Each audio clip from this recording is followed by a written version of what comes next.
70 साल निचली अदालत से लेकर सुप्रीम कोर्ट तक बाबरी मस्जिद के मुद्दई हाजी मोहम्मद हाशिम अंसारी ने मस्जिद के लिए लड़ाई लड़ी और अब फैसला आने के बाद उनके बेटे इकबाल अंसारी अपने हाथों में रामचरितमानस और रामनवमी का दुपट्टा और श्री राम जन्मभूमि पूजन का आमंत्रण पत्र लेकर के बैठे हैं। 5 अगस्त को होने वाले भूमि पूजन में इकबाल अंसारी हाशिम अंसारी के बेटे जा रहे हैं। आप ये मुझे बताइए, पहला सवाल तो मेरा ये है कि अगर आपके पिताजी हाशिम अंसारी अभी जिंदा होते तो वो भी ये ले करके जाते? देखिए, सवाल जो है यहाँ आपने जो है बहुत अहम सवाल पूछा है, इसका हम जवाब भी देंगे। Lower court, high court, supreme court 70 साल सबूत जो है देते देते जो है कोर्ट ने फैसला कर दिया और हमने मान भी लिया। मेरे सवाल का जवाब है कि आपके पिताजी ने अदालत में 70 साल मस्जिद की मुद्दई थे और आप उनके बेटे हैं। आप रामनवमी, रामचरितमानस और निमंत्रण पत्र लेकर बैठे हैं, पूजन में जा रहे हैं। मैं सिर्फ ये जानना चाह रहा हूं, क्या हाशिम अंसारी भी होते अगर तो वो जाते और उनको निमंत्रण मिलता? देखिए, अयोध्या में जो है ये निमंत्रण हमको दिया गया, सुप्रीम कोर्ट के फैसला करने के बाद में दिया गया, जब फैसला हमने मान लिया। अब हमारा कोई विवाद रह नहीं गया। जो कुछ करना था सरकार ने पूरी दुनिया के सामने सुप्रीम कोर्ट ने फैसला कर दिया। 9 नवंबर को कर दिया, 9 नवंबर बीत चुका है। अब हमारा कोई विवाद है नहीं। जब पूरे हिंदुस्तान के मुसलमानों ने कोर्ट के फैसले का सम्मान कर लिया, विवाद खत्म हो गया।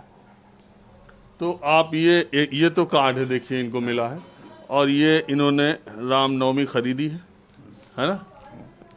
बिल्कुल खरीदी है। और ये रामचरितमानस का ये मूल गुटखा जो जिसको कहा जाता है, छोटी सी प्रति है, ये प्रधानमंत्री को अपनी तरफ से सौंपेंगे वहां पर। और कोई तैयारी? हम यही तैयारी किए हैं।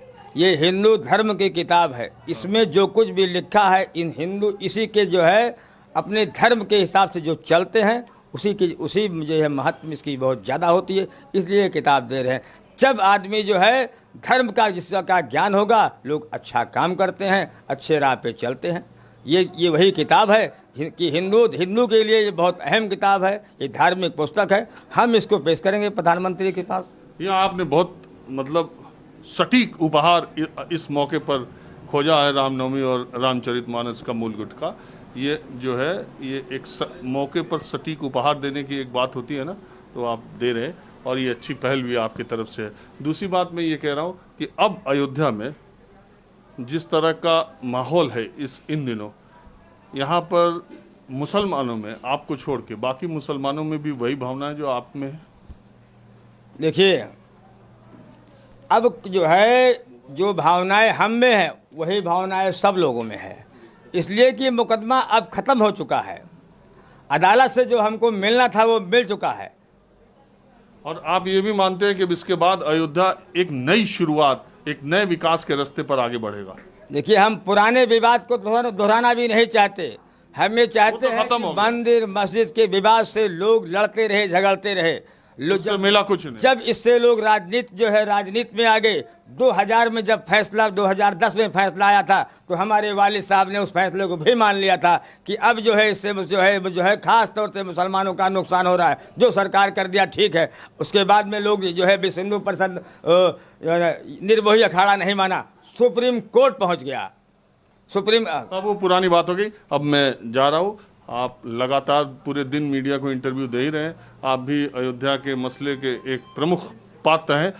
मैं ये कह रहा हूँ कि कोरोना चल रहा है, मैं आपको जब भी देखता हूँ आप कभी मास्क नहीं लगाते। कम से कम भूमि पूजन पे जाइएगा, मास्क लगाना जरूरी है, डीएम साहब ने कहा। मास्क जो है भी लगाते हैं और कोरोना से भी सारे लोग डर रहे तो हम भी डर रहे हैं। लेकिन अयोध्या में एक भविष्यवाणी हमारे यहाँ है, में साफ लिखा हुआ है कि ऐसी ऐसी बीमारियां आवेंगी जो लाइलाज होंगी, आदमी में नफ्सी का आलम होगा, आदमी वही बचेगा कोरोना से जो अपने ईमान का पक्का होगा। नफसी नफसी का आलम समझ रहे हैं क्या होगा? आपका भाई भी अगर बाहर से आ रहा है तो उसको भी समझे कोरोना, उसका जब मूड खराब होगा तो क्या होगा?